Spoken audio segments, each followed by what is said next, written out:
So before a match, you're getting ready for a match. What's something you would do before the match?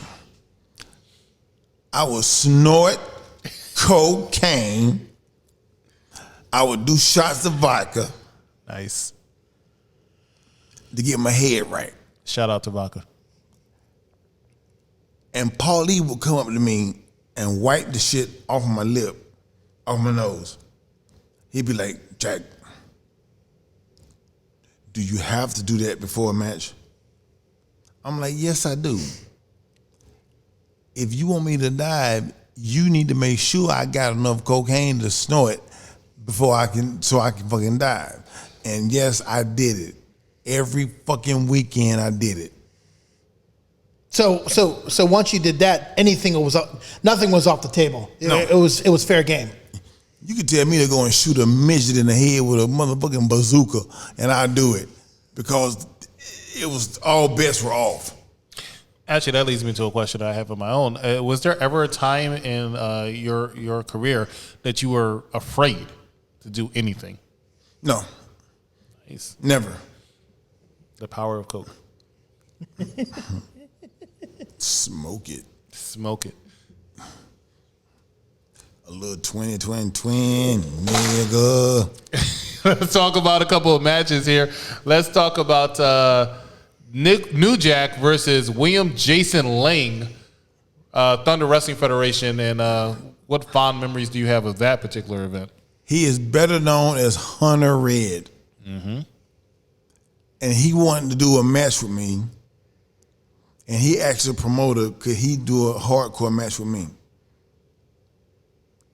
So I went out there, and he was sitting in the audience. Well, I was sitting in the audience, and he came out there and stood behind me, and he was like, what you want to do? I said, well, fans are coming in now, so let's go in the back and talk about what we're going to do. He was like, fuck it, I know what I'm going to do, just don't worry about it. So I was like, all right. So my little drug buddy was at the show. He brought me some fucking coke, and I snorted it. And when it came time for the match, we got in the ring, and Hunter Red started punching me in the face, like, for real. And I was like, what the fuck? So I backed him up, and he tried to pick me up and dump me, and I cross-faced him, and then I had a knife blade in my pants. I took it out of my pocket, and I stabbed him like 9 times. And I went to jail. I sit in jail for 3 weeks.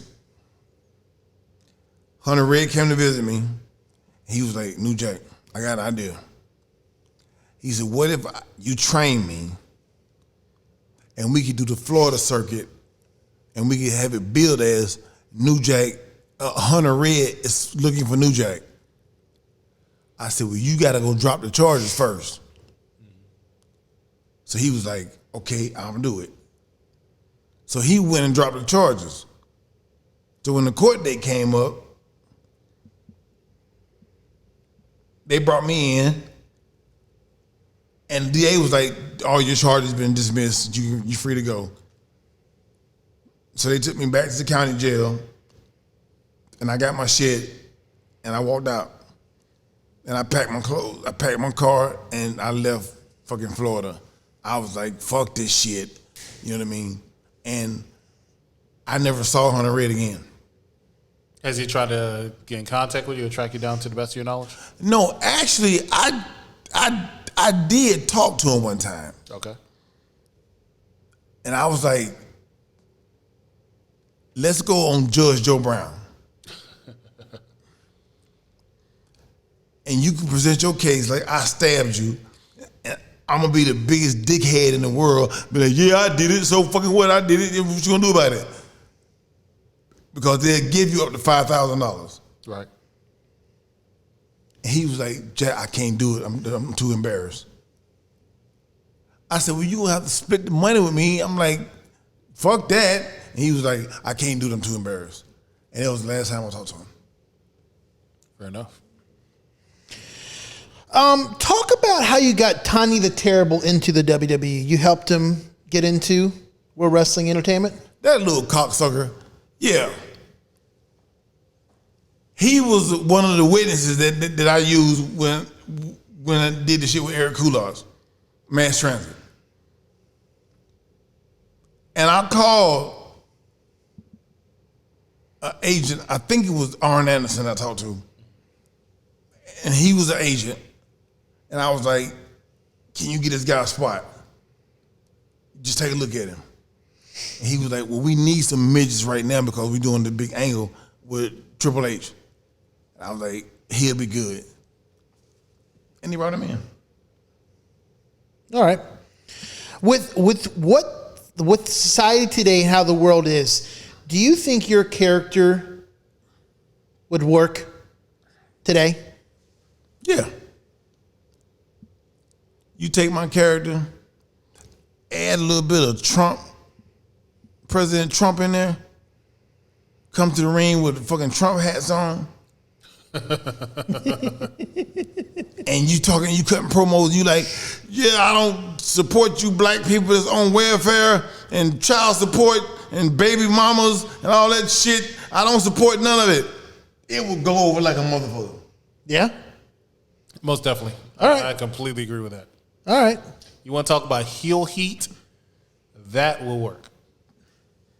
New Jack sounds like he wants to come back to the world of professional wrestling with that gimmick. Nope.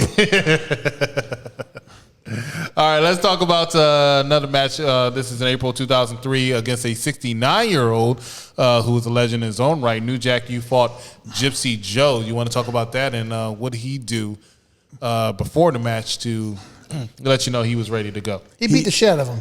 I beat the fuck out that old man. He was like, just listen to me, kid. I'll teach you a lot. And I was like, you talking to? You talking to me? He was like, yeah, I'll teach you a lot. Just listen to me. So I didn't know his gimmick was the no sell. I didn't know that. Right. So when I got in the ring with him, I started throwing my shit at him, and he wasn't selling shit. And I was like, what the fuck? So I threw him outside of the ring, and I went back in the ring and got a bat. And I beat that motherfucker in the head. I hit him about 3 times in the fucking head.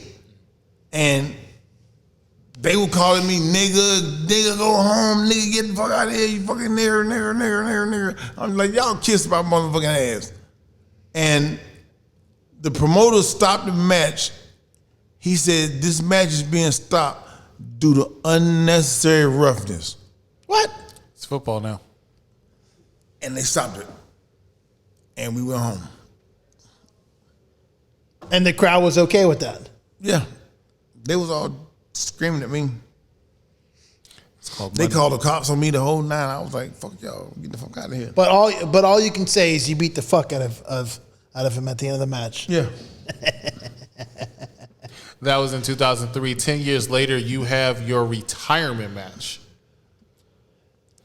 Were you satisfied with your retirement match? Were you happy with your retirement match? Did you know it was time? What made you know it was time to hang up the boots? I retired for about 3 years. But I was sitting at home, not doing nothing, getting fat. And I was just like, I am bored to fucking death. And I was like, I'm going back on the road. So I called a few promoters and they booked me and I returned and I did my thing until I had surgery on my leg a few years ago and that took me out of it again. So I'm not doing it no more. Okay. I do signings, but I'm not getting in the ring.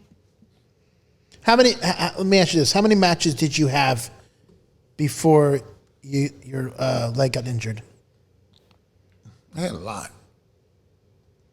I used to work every week. I worked every week. I stayed busy. When I stopped, it was because I knew it was time to stop.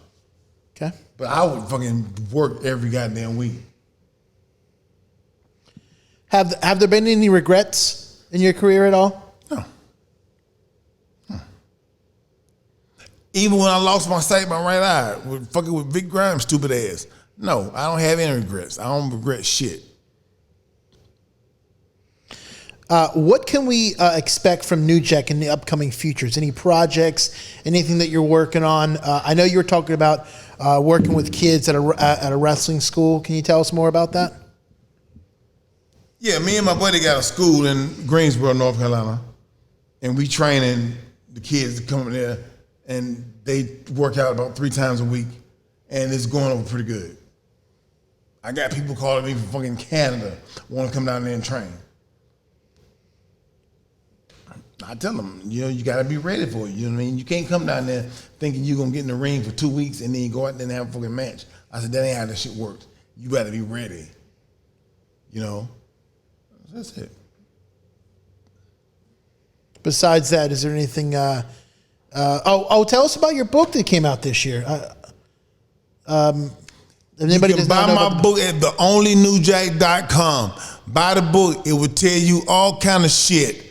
All kind of nasty, grimy, sewer rat, hoe bitch shit is in my book. Buy the motherfucking book. Is it possible you can give us a little sneak peek at this nasty, hoe, grimy shit that you got? No, buy the book. I ain't gonna tell nobody. Buy my goddamn book. You heard it. The Only New Jack, you said? Yeah, theonlynewjack.com. Go there, buy the book, ladies and gentlemen, buy the book. Well, that is all the time we have for you guys today. Thank you for joining us for Behind the Ropes Media's interview with New Jack. I want to thank my buddy Chris, the executive consultant, and JBR, producing of the show. New Jack, anything else you want to leave us before we go? No. Buy the book. I've had fun. Buy the book. You heard it now. Buy the book. We'll see you guys later. Peace.